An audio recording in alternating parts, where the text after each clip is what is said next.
up, everybody? Welcome to Comic Book Club. I am Alex. I am Justin. I'm Pete.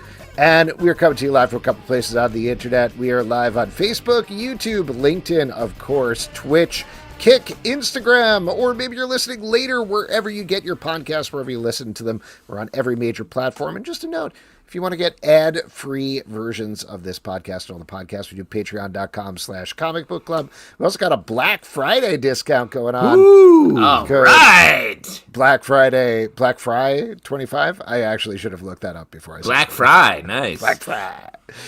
Great. I'm going to sign up for that. All right, sounds good. Yeah, we man, could really you should. use your money, Justin. Gotta support. If you can't support yourself, who can you support? wow, that's deep. Couldn't agree deep, more. Very excited about this pre-Thanksgiving show for you all, so I'm not going to waste any time in bringing on our guests. They are two of the folks behind 2000 AD's, it's not exactly a reboot, but it is a big continuation of Rogue Trooper.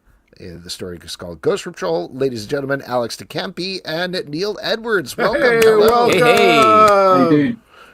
How are you doing? Very excited to chat. Very excited to talk about this. The story is awesome. So this is, for anybody who doesn't know, it's serialized currently in 2000 AD. There's 16 parts total. It's going to run right through Christmas. And this is, so please correct me on it, because I'll fully admit 2000 AD, unfortunately, is a little bit of a blind spot for me.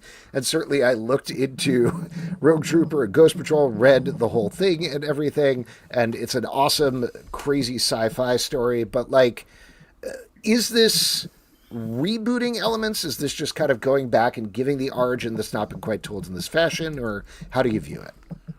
Okay, there's something like 30 or 40 years of Rogue Trooper out there. There's a lot of continuity, some of which,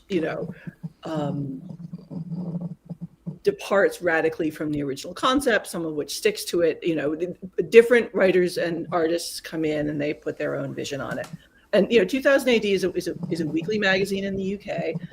It's published, you can get it online here on 2000 AD online. They have an app, and you can read the prog, it's called, the program, as opposed to the Meg, which is the magazine, which is monthly, as it comes out day and date. And it's really having a wonderful couple of years. I'm probably the least talented person on there right now. There are so many really great stories. Rob Williams and Henry Flint. Henry Flint's doing the work of his career on Judge Dredd right now with Rob and Art Wyatt writing. I highly recommend picking up any of the recent Williams, Flint, Wyatt, Dredd stuff. It's just fantastic. There's just so much talent on the prog right now. But anyway, the stories are serialized in 6-page increments. So if you've ever tried to write a comic and you've been like, God, 20 pages, it's how do you get the whole story in there? How do you make that a complete story? Well, in England, we do it in 6 pages. Well, in the UK, we do it in 6 pages. Sometimes a little more. Neil, what was that one? The one with the there was the one with the guns and the that was 8 pages because I couldn't do. Yeah, there's 1 or 2 that I went a little bit long. And, Thar gave me special dispensation to do that. And so what we were doing was we were doing a Rogue Trooper. And you always have to balance these things because everybody loves something. Even the run that you as a writer just can't stand. There's someone out there that stands that run so hard. And I won't mention which ones I can't stand because I'm here. I'm all about the piece on the timeline right now. Good. It was a very difficult remit for Neil and myself because what we had to do was do a chapter 1 Rogue Trooper without doing an Ultimates version where it's a complete reboot and the rest of it doesn't exist. Which is what I'm doing with Dan Dare. We had to do something that was that if you knew nothing about Rogue Trooper and someone just handed you episode 1 of Ghost Patrol or the Ghost Patrol trade as it will be, you could read it and be like, oh, I totally get this. And then when you saw the film, you'd be like, oh yeah, I know that. And I know this. And it all makes sense. And it also had to be very respectful of the great amount of continuity that's come before us, the wonderful stories by other writers and artists, and the fans that love them. So it was at once kind of chapter one, bro, and at the same time full of commentary and Easter eggs and little twists on things that people who had grown up reading Rogue Trooper would get immediately. So I'm sorry to interrupt you there, but like, so then what was the progression? Because I've already said a lot of like a balancing act, basically you were doing where you're. There was a high wire act. I mean, like, you're processing a ton of information from the past and telling a story that has to be, page one, new reader ready. But also and it does seem harder to me, 6-page increments. Like that's like maximalist to minimalist. So what is your like research and note taking before you dive in? I mean, a long time ago, 2000 AD gave me like access to absolutely everything on the app, which has made it so easy to research stories and check up on recent continuity. So I just like disappeared for a month and just read like a month. So much Trooper, and just like kept messy notes in a notebook. I was like, what if we do this and what if we do that? And the first couple of times, like the first couple of pitches, Starg was like, no, you don't have it. And then finally we got to a place where I did have it. Just because, he had a very specific vision for the sort of thing he wanted. Then when he's like, oh, I want chapter one, bro, but don't insult the old fans. I'm like, oh yeah, no. Okay. Now I get it. And I saw an early assembly a couple of years ago of Duncan Jones's Rogue Trooper film. So I knew it was going to be in that. The stories do not spoil each other. They are kind of separate but equal in a way. Like there's a couple of tangential points of intersection, but nothing that the movie doesn't spoil Ghost Patrol and Ghost Patrol doesn't spoil the movie, but they are knowledgeable of each other. The best way I can say it. Just another plate to spin, I guess. Yeah, and then Neil had to draw all of it, going like from because it moves really fast. Like I took on the old superhero comic scripting thing of like there has to be a fight every issue to keep the fans happy. But here there had to be a fight every 6 pages. And I always joke that I'm a person who likes to write characters talking about their feelings in kitchens, or even worse, characters talking about their feelings in cars. So cinematic. All the awkward conversations in my life have happened in cars. Maybe I'm just truth. I do want to, not to interrupt, but I do want to mention just before I forget, this is a total tangent, but every week on the show, we have a professional chef down in New Orleans named Brett Macris. He works at a place called Shift that he co-owns. It's awesome. If you're ever down in New Orleans, check it out. But he either curates or creates a cocktail for us. And this week he created one based on Rogue Trooper, not that Blue Man group. It is mezcal, blue curacao, gin, lime juice, honey, and a lime wedge. There you go. Probably maybe the perfect strong drink for a strong soldier fighting his way through New Earth, potentially. That was great. I mean, anything with mezcal and lime. Yeah. Well, there you go. Yes, I will send that to you afterwards. Should have sent it to you before, but there you go. That's the Rogue Trooper. And I should mention, by the way, for anybody who doesn't, like me, is not quite as familiar with Rogue Trooper. So the general gist of the story, at least the way that it's set up, and this is something that pre-exists, but you lay it out really nicely over the course of the story as well, is there's a grim future where there's only war. Yes. Future, you say. And there's a blue dude who is a soldier with no shirt, and his best friends are his gun, his helmet, and his backpack. Is that kind of fair to throw out there as well? Yes. I mean, that's a super condensed version, but yeah. Yeah. In the future, a war between two parts of Earth essentially are fought on this polluted, bombed out planet called New Earth. You have the Southers and the Norts. The Norts are the bad guys. They're kind of fascist coded. And the Southers are mostly the good guys, but anytime you're dealing with military intelligence and military decisions, not everybody is good. The Southers, to try to win the war, created these genetic infantrymen, the blue dudes, who could withstand the poisoned atmosphere everybody else has to fight in, like a NBC suit, nuclear, chemical, biological warfare suit, because the acid rain will eat your skin. They created these genetically modified warriors to win the war. That did not happen, and that's all I can say about it. And Road Trooper is the last one left. His gun, his helmet, and his backpack are the backup data of his friends, of his fellow troopers. Yeah. Neil, just turning it over to you for a second. When you're capturing this world, there's obviously like a deep bench of looks for it going all the way back to Dave Gibbons, of course. But what's your take on it? Like, since this is, again, like not a reboot, but like a side boot, if that's any sort of word, what were you thinking of particularly for the main character when you were trying to reinvent him for this story? I wanted to give it my own take on it.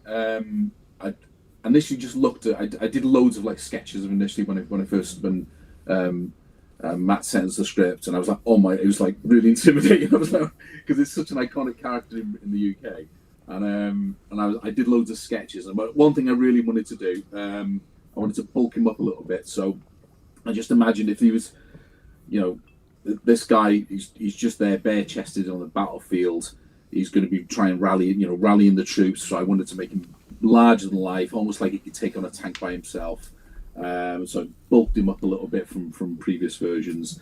And one little thing, I give him like black nails as well. I don't know if anybody's noticed that, but I thought that'd be really cool, just like black nails, just to differentiate himself from humans as well.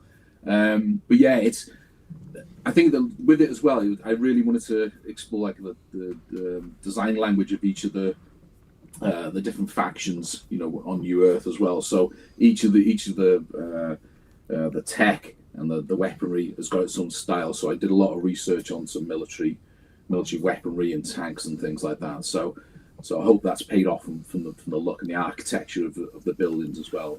Where they go. Neil has to draw a lot. Like my script is easy. This one moves really fast, and it's always got new locations, new characters, and like because you're so condensed, it's like here's this new character on page 1 of a 6-page episode. You need to be able to track who they are immediately through the episode. Yeah. And we tried to do that with some animation style considering of like silhouettes and gender and height and stuff like that. So you could be like, oh, this person is like shorter and whiter and has dark hair, and this main character is skinny and tall and has blonde hair, and so you can see them. You can see the difference. But yeah, Neil had he had to draw mechs, he had to draw giant tanks, he had to draw desert battle installations. There's some underwater stuff. He gets to draw everything. And from a point of view, he's obviously an artist who cares a lot about design. And there's a whole bunch of new stuff to design every episode. Man, I'm so sorry. No, it's fine. I love it because it really gets you involved into the story. It's like not just strictly just the storytelling, and obviously the action and the character interactions. That's great, but just doing the design work as well. It feels like you're on a movie, and it's I've worked on some movies and stuff before, and you only get that after working on storyboards and things. You get all that as a big package. So it was so refreshing just to take that on, and right from the start, it was up to you what you wanted to put into it. I knew it was going to be 16 parts as well, so it was going to be a big stretch. But it was fantastic. I loved it. Loved every minute of it. Well, and what I loved about specifically the art is I feel like in a big hard sci-fi story that doesn't spend a lot of time being so here's New Earth, and the way it works is this: it's just you're in it. You need that sort of grounded art style to really carry you into it and make it feel very hard. It felt like your art really felt like a James Bondian or something that really gave me a tactile. I feel like I could touch everything in it on the page. Oh, thanks for that. Yeah, it was weird as well because it's the first time I've done little bits for 2000 AD. I've come from Marvel and DC initially, so used to working worked on FF with Hickman. Yeah, I did a load of DC work as well. With Jeff Lemire and things. So it was such a different, I don't know, it was like a different vibe working on almost like a military story. We ignored all the sci-fi, but it was strictly military, and it was you had to reevaluate how you were going to do it. Some things that would work in a superhero book wouldn't work in this. So the storytelling and the pacing might be slightly different, the composition of the page. So it was a real. You had to switch brains a little bit. You think I can't. Superman couldn't. You wouldn't be able to get away with this on Superman. Well, how did it feel for the 6-page story? Sort of each story was 6 pages. How'd that work for you, Neil? Was that like, were you like, this is going to be dicey? It's really hard. It's because I did a Judge Dredd script, and it was like because when you get the script from, like, say, Marvel, you can basically muck about with it a little bit. So you can go, right, even though they say, right, there's 4 panels on this page, if you feel it's going to need a big panel, you can make a big splash page of it. So you can move it around. But because it's so condensed within 6 pages, and you've got all that information of story you've got to put in it, it's, you almost got to treat it as if it is like a storyboard for a film, and you've got to really plan it out. So some bits I was like working on a page and going, right, that's not working. It's really not working. I need to have that action shot breathe a little bit, so I'll move some of the panels onto the other previous page, or putting like little insert panels just to hook the panel, the storytelling along a little bit. So but it was like, wow, it was amazing to do, because it really made you think slightly different, like you're saying, from the DC Marvel work, where you've got that time to breathe a little bit. Everything has to be crammed into those 6 pages, and the story moves at such a fast pace.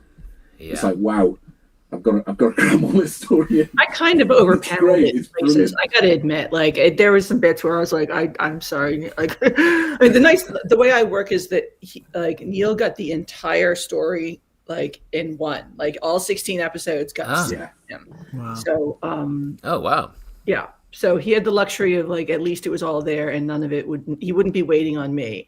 And he also got a note at the front, which I pretty much always put in, which is like, I paneled this in quite detailed ways and called shots. I'm doing that because, like, I'm weirdly OCD and have to do it. Please ignore anything that doesn't work. This is just like me nice. Trying to do my best to make sure that the page I'm delivering to you works on, like, a basic level of visual pacing. But then, like, if you go to it and you're like, no, like, you actually, like, it should be 4 panels and we can combine these 2, and, like, Alex, we don't need a silent reaction panel. Why do you do that? Like, put down the Naoki Urasawa and slide it to the side. This is not good.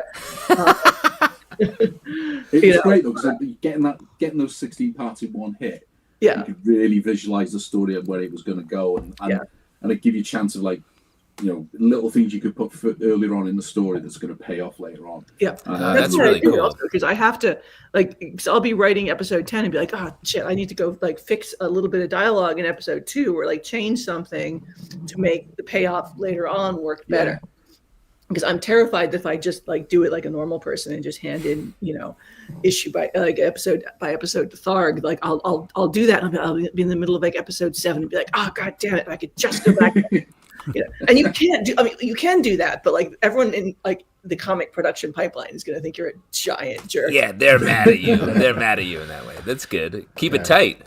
Do you feel like, I mean, you do a lot of different comic work, Alex. Do you feel like this pacing, the way that you approach this, is this something that you would be able to take to a monthly format, or is it very specific to these 6-pagers? I mean, I tend to avoid monthly formats, not because I dislike them. They're a wonderful art form. It's just because of the way my life is and the way I write. The last monthly book I did was with Cliff Blazinski, was Scrapper, which was great fun. I love Cliff. I love the art team. There was someone on the art team who was super late. I letter the book because also I can be a little bit sloppier with dialogue and, like, sound effects. When you're well, that's good because, like, I also, like most comics writers, I overwrite a little bit. So when I'm lettering it, I can be like, why did past me do that? Or, like, oh, we don't need that dialogue because the art carries it. Or, oh, the art doesn't quite carry this point, so I need to put a sound effect here to, like, make sure they see the keys being picked up, or add a little bit of explanation here. So it's essentially a further editing round and a way of making sure that my cat ruffles and say hi. Yeah, no, the cattail looked like a snake for a strong. I was like, what is that happening? Very Beetlejuice coded. Oh. I love that you snuck in a hack. You hacked comics to give yourself one last look at all of your work. I'm the world's slowest letter. I love it. I really enjoy the graphic design part of it, but oh my god, it's the least efficient process known to mankind. And I need to just let go of it, but I never will. So, that process of getting, having to letter an entire, and this is like stuff that every letterer faces, like having to letter an entire book in like 12 hours to make a print deadline because somebody else was late. Like the letterers always get squished in this process, and it's terribly unfair, and they all deserve like a giant thank you and hug and a stiff drink if they drink when you see them, because there's like, this is just constant. And like, there are letters that have to letter 4 books in 12 hours to get to the deadline.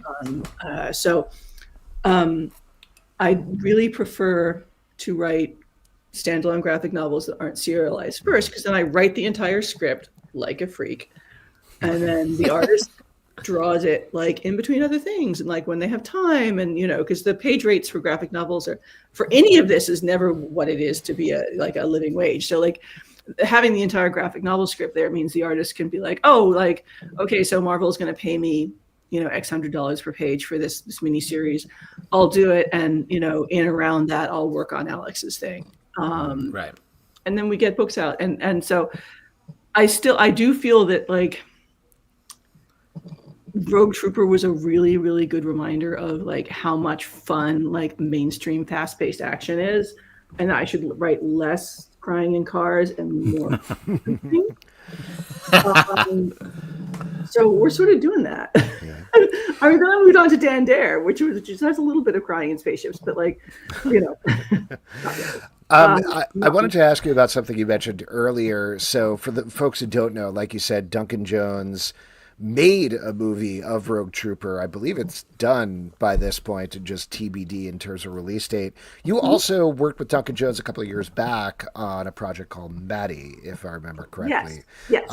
Was it just coincidence that you ended up on Rogue Trooper at the same time as doing this, or was there like Rogue Trooper was after? So I think Tharg thought, since Duncan and I remain pretty good friends. I don't know exactly where Rogue Trooper is, because like you don't really call your friends up about work. Like that's not a right.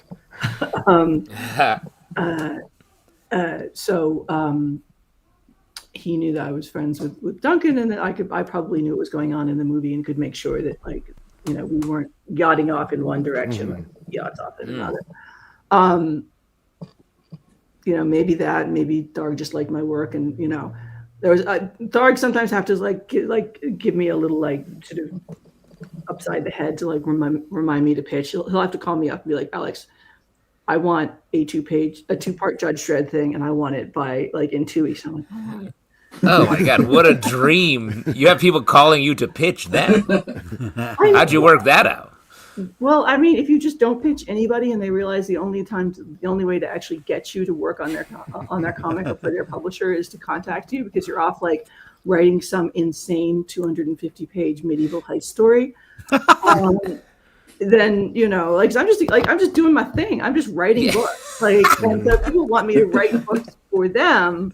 They have to call me, otherwise I will keep writing my own books. And I gotta say, it's I have a day job, so I'm able to do that. So I'm not always having to chase people for miniseries gigs and stuff like that. So I'm working from a very privileged position. Writers can do that. Artists sometimes can. Like Ryan Howe, who was my artist on Bad Karma, had a day job as a graphic designer, and he did the book, when he around evenings, weekends, family commitments, etc. But it's slower and harder for artists to do that. Sorry, she's just going to be there. No, it's very cute. For anybody listening on the podcast later, the cat just sort of did a Wilson from Home Improvement over there. Wow, oh, nice. I was going to say Apocalypse Now, but that's a different, different thing. Same sort of genre. Yeah. Yes. I was going to say a peekaboo situation, but we've all got our different We've all got our take. So the story is ongoing now. It's, like we said, running until Christmas. Before we let you go, though, is there anything else you want to plug? Other projects you want to talk about? Neil, anything else people should be checking out from you? Obviously, Rogue Trooper, but anything else you want people to see? Nothing at the moment. No, I've been working on so many storyboards this year. It's ridiculous. It's mad. So I worked on the new Moana film. I worked on Tron, the new Tron one. Oh, wow. Yeah. And there's, goodness me, what's it called? The new Henry Cavill one as well. That's right, it's gone. I can't remember what it is. But yeah, there was another one of that. So it's just been massive amounts of work. So it's been lovely working on some comic work as well. So what I like to do is have like a nice juicy comic stuff to do per year, and like Road Trip was absolutely perfect for that, as well as doing like illustration work and things like that. So yeah, awesome. it just doesn't stop. Yeah, it's nice. Both of you the phone's ringing. That's exciting. Yeah, it's exciting when the phone's ringing. It's like, that's why I said I'd be up late. I'm always up late. Yeah. And Alex, what about you? Anything else folks should be checking out?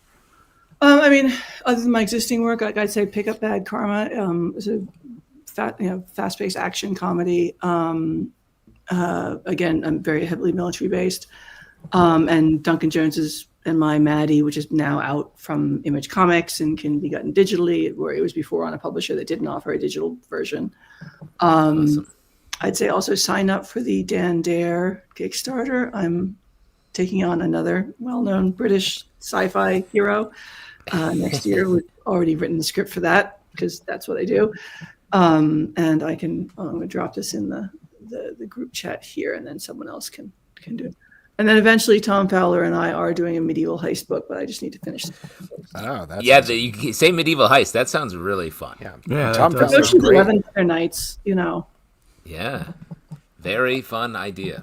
Awesome. Alex, Neil, thank you so much for coming on. Congratulations on the book. Really enjoyed the book. I can't exciting. wait to see how it actually finishes how it ends. up. Yes, and the end is awesome. Yeah, you'll love it. Yeah, it's great. It's a lot of fun. Awesome. Thank you guys so much. Have a great night. Thank you guys. That's awesome. Thank you very much. All right, there we go. Once again, you can pick up issues of 2000 AD to get Rogue Trooper Ghost Patrol. It's really great. Yeah, super it fun. is. And like we were saying, I mean this sincerely, that if you don't know a lot about this property, like I did not before this, you can pick this right up, get right in it, and find it to be an engaging, fun sci-fi adventure. Yeah, sure. It goes hard. It reminded me of, I didn't say this before, but like Starship Troopers, if you're a fan of that. Like it has big ideas, big action, and there's just a lot happening very fast. So it's percussive. It's great. Yeah. And folks, we're going to move on with our next section, which is my favorite section because you all make it up. It is your audience questions. Woo! And for audience questions, all you got to do is drop a question in the comments and we will get to it. But first, we had a question about this, so I'm going to bring it up if I can find it. I probably can't. Here we go. Fathead Dino says, just wondering, what are you guys drinking? What's up, Dino? That's not the answer, Pete. Yes. I don't have a garage, but I got the beer. Oh, great. And I'm drinking a Negroni, essentially, but I used dry vermouth instead of sweet. Ooh. So shook it up a little bit, How is that? Do you like it? Is that? Can I do you like do that? Yeah. I don't know if that's legal. It's a little lighter. It's a little, there's a drink called a white Negroni that is completely sort of the opposite. And this is halfway in between, so it's a little lighter, not as... Straight Bullet works really hard on these. You can't just mix and match ingredients, all right? You got to do it exactly, otherwise... He didn't like actually... you, right, Pete? Like you. Yeah. That's right. Exactly. Yeah. You don't have a garage beer, but I made this cocktail in a beer can. Yeah, that's right. Oh, that would be fun if you just started mixing up weird shit into an actual garage beer can. I think that's your future. Yeah. Ooh. Get some of that garage juice in there and drink that up. Well, there you go. I think we got to address the elephant in the room. We did talk about this a little bit before. Are you okay? Okay. Yeah. The question here, I'll just bring up this one just randomly from the Greater Good 42. Are we not going to discuss the beard loss? Yes, I did shave my beard. We're down a beard on this podcast. Alex, you lost it. You lost that beard. You lost it. And if somebody can unlock the secret beard quiz and find my beard, I think There's a lot of people saying that, Alex. Yeah, so there's a lot of scuttlebutt around that. You would have known if you had watched our interview with Chris Condon and Jacob Phillips about their Vertigo book that went up on YouTube. Scolding yesterday. The audience. Yeah, jeez. Got to check that out. I had no beard there either, so you gotta. I will say that was a great interview where we didn't talk about the beard, thankfully. But man, we talked to those guys for a very long time about that, all of the work that they're doing, and that was really cool.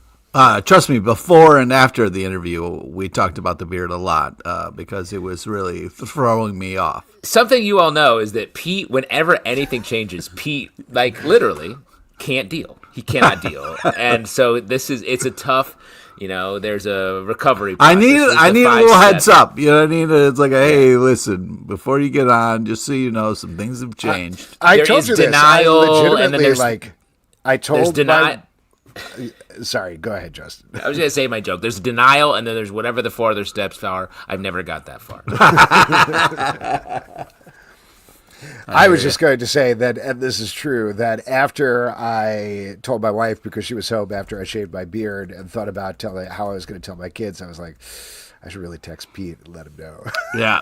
And that's crazy that's entered your and one of your kids knew what was going to happen. It was like trying to get ahead of it. One of your kids cried, which made me feel very seen.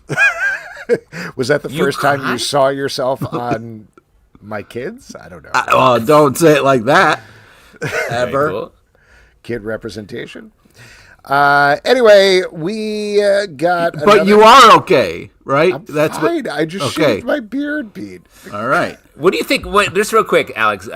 Pete, what do you think he's going through? I don't know. Sometimes it's a cry for help. Sometimes it's like, hey, maybe if you would have been more present in his life, he wouldn't have, done those things or whatever's going to happen to him. You know what I mean? So wow. I want to say that I'm here, and if you need anything, you're not alone, Alex. Okay? Oh, thank you so much. Really appreciate that. But I just shaved my beard. Okay. I think growing a beard is more of a midlife crisis thing than shaving your 100%. That was pandemic when we were all going crazy. I was like, so it was a pandemic. Straight and now bullet that had the pandemic quiz. is over and nobody is getting COVID anymore, I can take my beard off. I just said when I shaved my mustache, I said I was playing Gallagher, and that answered all the questions. And so, like, if you could just I was playing Gallagher. That's the only one that doesn't work, Alex. I think you need to think of a more clean-shaven comic. All right. We got a couple of questions here, or at least one. Ken and Melissa LG. Philip Kennedy Johnson exclusive news. Thoughts? So this broke a couple of hours ago. Philip Kennedy Johnson is exclusive to Marvel now. And if you're worried about his current DC work, we already knew that Batman and Robin, his run was going to end on that with number 30, I want to say, in February. The other outstanding title he has is Adventures of Superman, Book of L, which my first thought was like, he has been gunning so hard to finish that up because that was the end of his Superman run for so long. Pete and I talked to him in Baltimore, and he was so psyched about being like, we're going to have 2 huge omnibuses that are going to collect the whole run. I was like, oh man, he's not going to finish it now. But no, he is going to finish that as well. That's all going to come out. But starting in January, he is exclusive to Marvel. So what are your thoughts on that? I mean, first off, of course, he's going to finish. I'm sure that's been the Superman run has been written for so long. Like, I know that was going to end up coming out. But, I mean, it's exciting. I feel like he's really carved out a little universe around Hulk. And his, I think, is it Infernal Hulk comes out tomorrow. Yeah. Which, excited for that. I really like the direction he's going in that. I just like his storytelling. He goes deep and is such a detail guy that, like, it's what I've been complimenting DC about a lot lately is their control of their story and the details, and what Marvel has been honestly missing in a lot of their storytelling. So I'm ready I think he literally is what Marvel needs right now, I think. Yeah, he's a great writer. I'm excited to see what that means for some Marvel projects. And the Hulk book has been insane. Also, the Superman stuff has been really good. So I'm excited to read the end of that. But it'll also be sad that it's wrapping up. Yeah, the thing that, not to keep calling out this interview with Chris Condon and Jacob Phillips, but Chris Condon also just signed exclusive with Marvel, and we talked to him about that a bit. Like, I think we knew this stuff, but it was interesting to hear him talk about how basically he gets to shoot his shot on whatever as soon as he signed the exclusive. They were like, yeah, whatever you want to do. I will also mention, it certainly flew under the radar for me when we were doing the interview, and I didn't kind of like realize it until I was mulling about it later. But he told us he's doing something Star Wars. And he just sort of like casually dropped that in there, and then we moved on. So I feel a little bad about not following up about that, but very curious to see what that means. The reason I bring this up with Philly, yes, what were you going to say? Well, I was just going to say, especially at the time when the Star Wars Marvel line has been like pretty low. It's in a lull. Like, Alex Segura has his Star Wars title, but that's Yes. ending with issue 10. That's what I mean. Just in general, like it was very big for a while, and Yeah, then it there was. was the droid war and all that, and then it's been down to Alex's title and like what, 2 others maybe. Yeah. And I feel like though, I mean that's the sign of opening up, right? Yeah, I think this is what I wanted to get at, and the reason I wanted to bring up the Chris Condon thing again with Philip Kennedy Johnson is we haven't really heard news on, like, I'm signing an exclusive contract with Marvel or DC in a while, and this feels like, potentially, just reading the tea leaves here a little bit, Marvel addressing a little bit of that online conversation of, hey, what's going on creatively with Marvel? Like, I've already said, their sales are fine, so there's no impetus for them to be like, we got to really get in there. Marvel's really failing, because it's not. But I do think being like, okay, we got Chris Condon on lock. We got Philip Kennedy Johnson on lock. I would not be surprised if there's a third one we hear about in the next month or so, or maybe even more. But like, this to me feels like the big, like, we got to get this talent under our roof to really be thinking about what the next iteration of Marvel is, particularly going into, not to tie into the movie stuff, but Avengers Doomsday coming out into the Avengers Secret Wars. They got to make sure that, like, the comics are firing on all cylinders as well. Well, I think both those 2 guys are like, they're heavy detail oriented storytellers. Like they're not going for flashy names here who are just gonna like a Mark Millar person who's gonna come in and just drop a premise and be like, sick, right? These guys are like, they're doing the work, and so it feels like Marvel knows that it's time to do that as they're building back up towards something. And just to follow up, Alex, are you worried people aren't going to take you seriously when you're talking now? Because it's, it just does. I'm like, oh, maybe in a couple of years when he's older, he'll have a little bit more life experience. I think they'll be into my youthful exuberance. Oh, you think so? Okay. Yeah, more of a Jimmy Olsen type. Yeah, get out my face, old man. Oh, okay. All right. He's a TikTok journalist now. Yeah. Pete's legacy medium. All right. This is from It Came from the Radio. Which superhero would you most like to go to Thanksgiving dinner with, and why? Well, Wolverine will be able to carve turkeys, no problem. That was my first thought as well. Pete, really look good. at this. Is Bridging the generational divide. You too. Is that a struggle for you guys? And you just can't get into that turkey? Can't figure out how to get to it?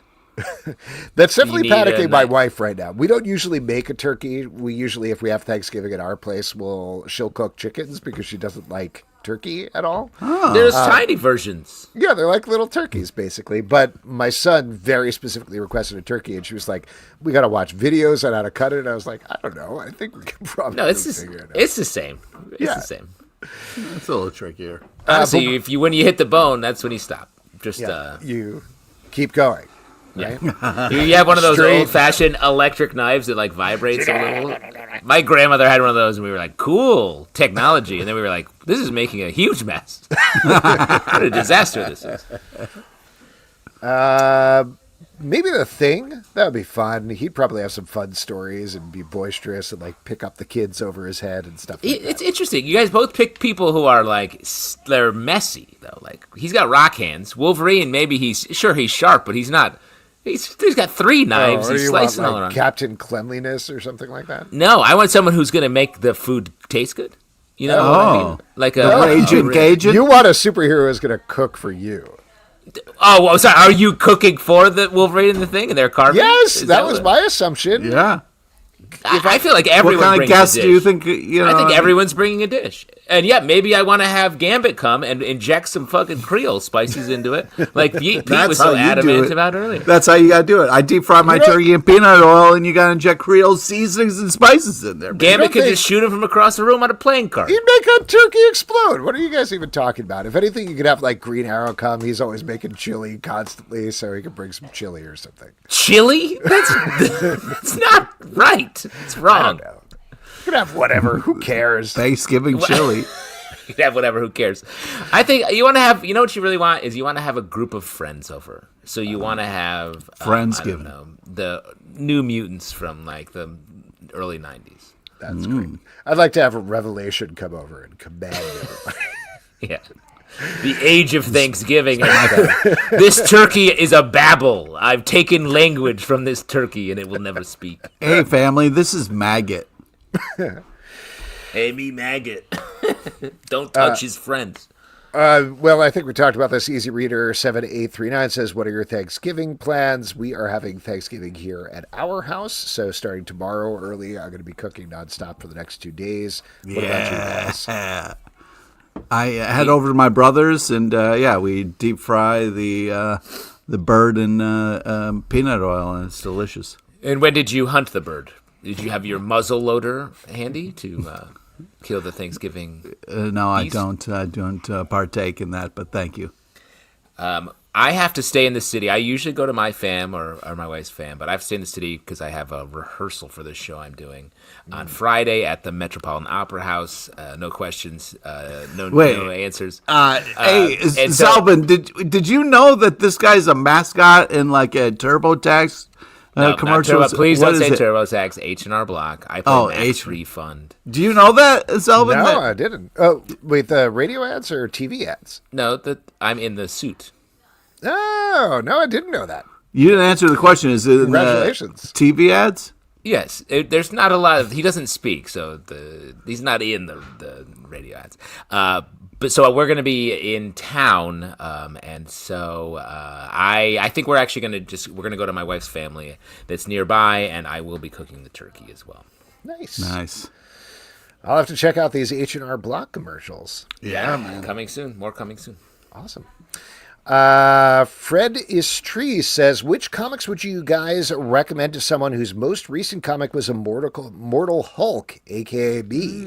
Well, I think the easiest one is probably what we were talking about with Philip Kennedy Johnson's run on the Hulk. It is definitely a direct spiritual successor to it for sure, and expands on a lot of those ideas. I do have another recommendation from across the industry. I would recommend Poison Ivy. Is very good and definitely in that same world. If you enjoyed Immortal, I'm assuming you enjoyed Immortal Hulk, or you wouldn't have mentioned it. But like Poison Ivy is a great long running comic. Start at the beginning, and it's a great ride. Pete? Yeah, I don't know. I'm just trying to think of other Al Ewing stuff that would be great to check out. But I always go with Lock and Key. That's always my go-to when somebody's like, "What should I read?" That's a good one. I would throw Steve Orlando's Scarlet Witch on there as that's a good one. What's the Al Ewing book, Alex, that we talked to him about at New York? Absolute Evil? Venom? No, it was Thor? another book. I don't remember, but there was one of his books I thought would fit. Metamorpho? Thor, no. Sorry, Nat said that. Well, there you go. All right, that's a good place to start, though. This is from Holland FJ. Any good Black Friday comic deals you guys are eyeing?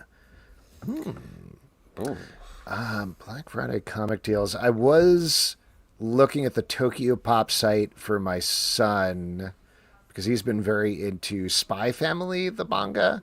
Oh, nice. So I was seeing if there's any stuff there. The only thing they have, though, is not coming out until January. But they have a big sale going on. What else? There was definitely something I was looking for.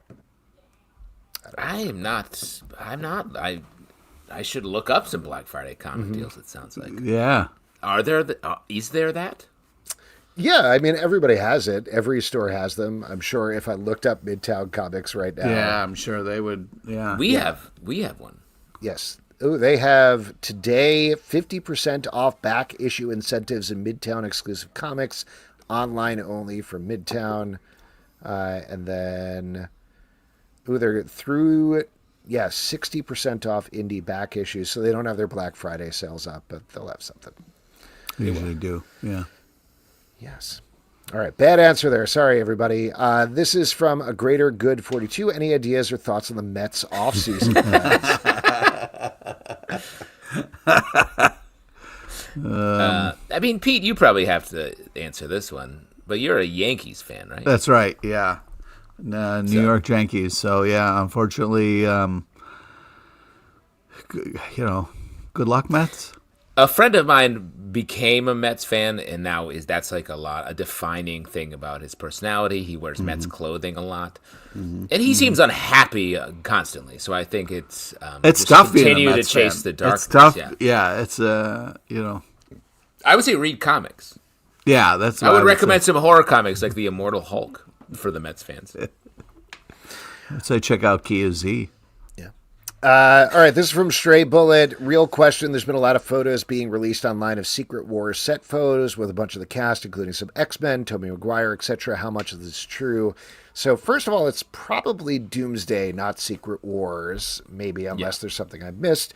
It is hard to tell, I think. Like, my thought is, if I've seen the X-Men ones popping up. I don't know if you guys have seen them. I have not seen the Tobey Maguire one, but like, they're very clear and they're not set photos. They're literally like the cast in a trailer being like smiling, taking a family photo. And that to me makes it very suspicious.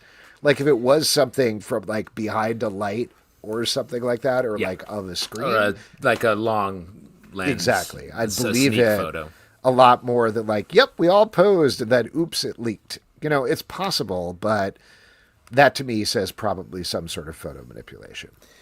Yeah, AI. Oh, you think full fake? Yeah, probably. Or maybe like augmented or something like that. I don't know. Maybe a deep fake is what you're saying? Wow, look at Pete really speaking for his generation, using buzzwords that Alex would really would make fun of him for as a Gen Z member. I feel 6'7". good. Oh yeah, really? Showcase. Sorry, now I actually think Alex, you're the old one. I think you've fully done it. You flipped the script. You can't hide that non-beard face. Here's the thing, though. My takeaway is Marvel's going to throw everything at the wall here. Like. If these photos are fake, maybe. But they're going to leak everything. They're going to show everything in tiny pieces. This is full marketing blitz. No stone unturned for trying to... So you think they leaked it on purpose, is what you're saying? It's a Deadpool situation? But here's the thing. Like, how much of this is true? You know, I think technically you could say it's all true. Like, I think everyone's going to be on set for a day. If you know what I mean. Like, they're going to put it all there. And, like, who knows what'll make the final cut of the movie, but everyone's getting the call to come in. This is the money drop. So we know the X-Men are in it. The thing about this was, like, it was the X-Men in full classic costumes. Like, Cyclops with the little yellow thing. It was Mystique with the little skull on her forehead and all of that stuff. And, like... I believe they'll do that because this movie feels like pure fan service through and through. But it was just surprising to me that it was like, here we are. And then there was also weirdly a shot from their back. So maybe it was costume fittings or maybe it was just something weird somebody was doing. But I don't know. We'll know soon enough. There's likely going to be a trailer before the end of the year. Ooh, exciting. Wow. Stanley 299 says, "Are you fans of Stranger Things?" Yes. And yeah, can't wait. Here we Counting go. Down. Tomorrow, hours away. Exciting. I'm also very excited. It's already started to leak online, so if you don't want to know, stay off of it. Have you seen all of the new season already, Alex? I have not. They've been very stingy. They're pretty tight about it, yeah. Yeah. Even Zeldatron. Annoying, one might say, about it. Wow, look at you. Yeah. Mad? No. Yeah. Mad? Just annoyed. Nat Townsend says, I bet you guys have a lot of comic books, so what are some comics or comics-related gifts are you going to get for Christmas, Hanukkah? What do you get the comic book man who has everything? Ooh. You know, That's I don't tough. get a lot of comic gifts from everyone in my life. I think they definitely are like, that's your little thing over there. You get yourself your gifts for that. But I will say, when we're putting together our like best of year stuff, I definitely pick up, especially graphic novels that I feel like I've missed for myself to try to flesh out the my world, because that's a gap. Like we're reading so many weekly and monthly comics that like I don't read the graphic novels that pop off over the years much. So I really try to catch up on those during the holidays. Yeah, I just the other day at Forbidden Planet here in New York picked up Drome for our Patreon book club, which we're going to be having in about a week or so. So I'm excited to crack into that. Not really a Hanukkah gift, but it did feel like buying myself a little present. Nice. Well, I can't wait to do that. Yeah, I always find that, like, I agree with the JT says it's tough because, you know, people have different tastes and very specific tastes when it comes to comics. Gift cards are always great. People who love comics would love a gift card to their favorite shop to be able to go get something. But what I try to do to personalize something is if I know, like JT says, likes the Hulk, you know, at the comic book shop behind the counter, there's usually like a wall of older comics, and find like a cool Hulk cover or something. And kind of pick something out like that where it's just kind of a fun, you know, like, hey, this is an old comic you probably haven't read, but, you know. I'd also throw out there, we've been talking about this in the Patreon Discord a lot, and not specifically for Nat if he's looking for gifts for himself, because I know he got this, but the recent Ice Cream Man, the Mortal Coil Shuffle, which they released an issue as a deck of cards, that to me is like a cool thing to get for a comic book fan, because it's not usually on the shelves. You do have to usually ask for it, or they have it on the counter. And it is a comic, but it's something that I think people wouldn't normally think of. So if you are looking for a gift for somebody, as long as they're an adult comic book fan, that might be a fun one to pick up. Good call. Also, a lock and key is a good gift. Yes. Wow. Singular. Pete hitting the cycle. Yes.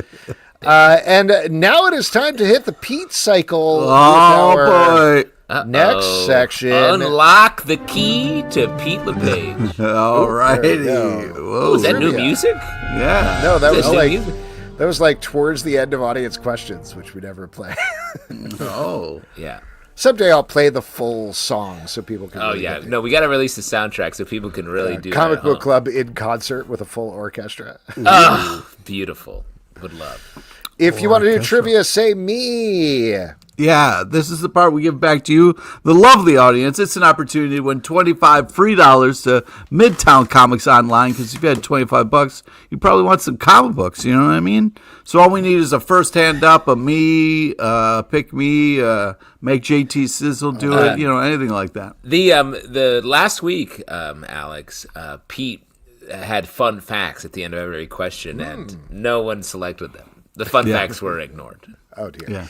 I picked Easy Reader just because Easy Reader's hand went up first. Sorry to David Quinley, and the name changes some other week, I guess. All right, here we go.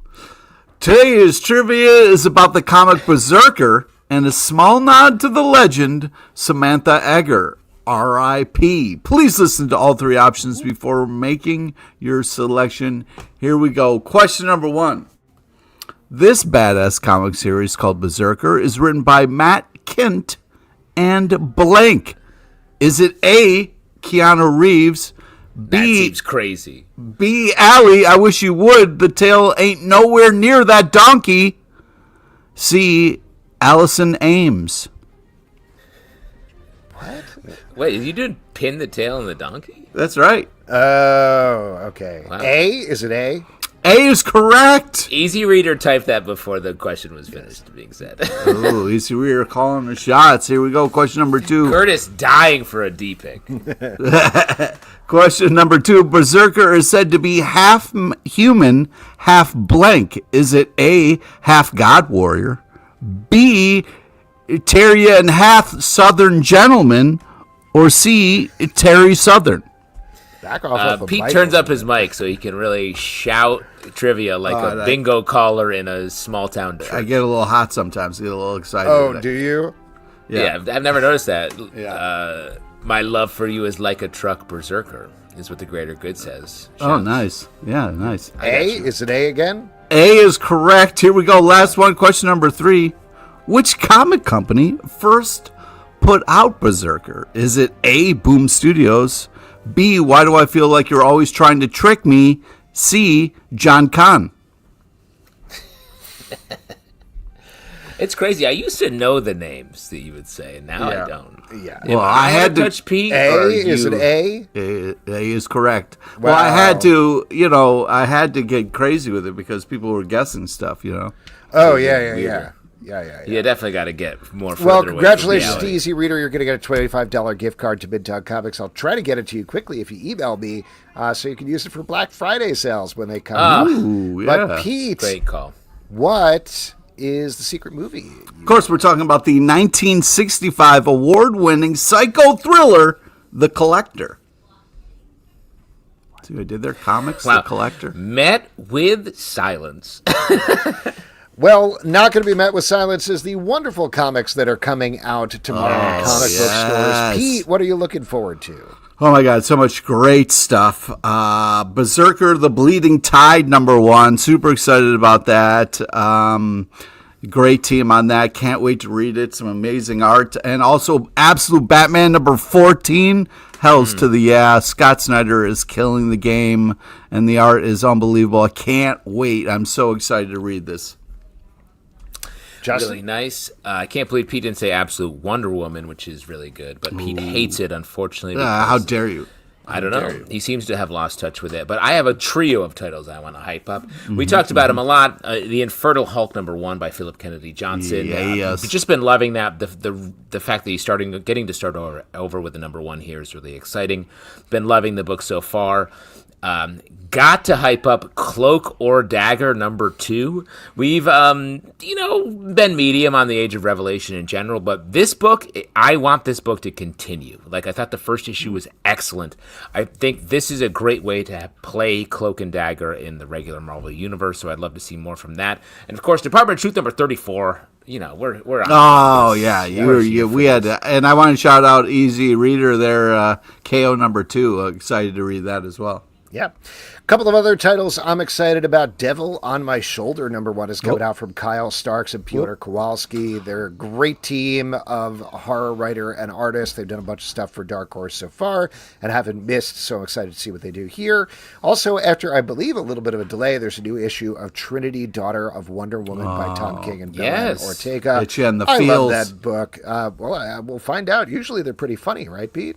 That's true, but we'll see what hoppies. Yeah, I guess we'll see what happens with this issue. And also another DC book, Batman Green Arrow, The Question Arcadia is coming out. That's written and drawn by Gabriel Hardman, and he's been hyping up a more old school, like 80s style approach to it. So I'm really interested to see what he does with that I'm book. curious about this too because it reminded me of the Batman Hellboy Starman book from back in the day that Mike Mignola Starman. did. Well, but like you rarely see the triple. And so like I was true. like, this, and I feel like they only do it when it's like a big take, which Batman Hellboy Starman was. So I agree with you. I'm excited. And I love The Question. Yeah. And all of those books and many more are going to be in our Stack podcast that comes out Wednesday, 9 a.m. in the Stack feed and the Comic Book what are Club the odds feed. of that? And folks, that is it for this week's show. Oh! A couple of people we want to thank. We want to thank Alex DeCampi and Neil Edwards for coming on. You can check out issues of 2000 AD. You should. 2000 AD to read Rogue Trooper Ghost Patrol, which is ongoing. Check it out. All the way through Christmas. Next week on the show, Monica Joy and Jennifer Sleeper are going to be here to talk about Me, the Family Pet. And then also, we are going to have Colin Kelly and Jackson Lansing on to talk about Star Trek The Last Starship, as well as all the other things they're working on. Comic Book Club News, our daily news show, Monday through Friday, every morning at 6 a.m. Patreon.com/Comic Book Club to support the show and get ad-free versions of it. Don't forget to subscribe on Apple, Android, Spotify, or the app of your choice. Comic Book Club on Blue Sky. Comic Book Club Live on Instagram, TikTok, and Threads. ComicBookClubLive.com for this podcast and many more. Until next time, we'll see you at the Comic Book Club. Yeah, remember to dry brine your comics, guys. Let the secrets leak, and occasionally they'll let their special guest speak. So grab your written hammer, don't be late for it, 'cause their girlfriends can barely tolerate it. Comic Book Club, Comic Book Club, Comic Book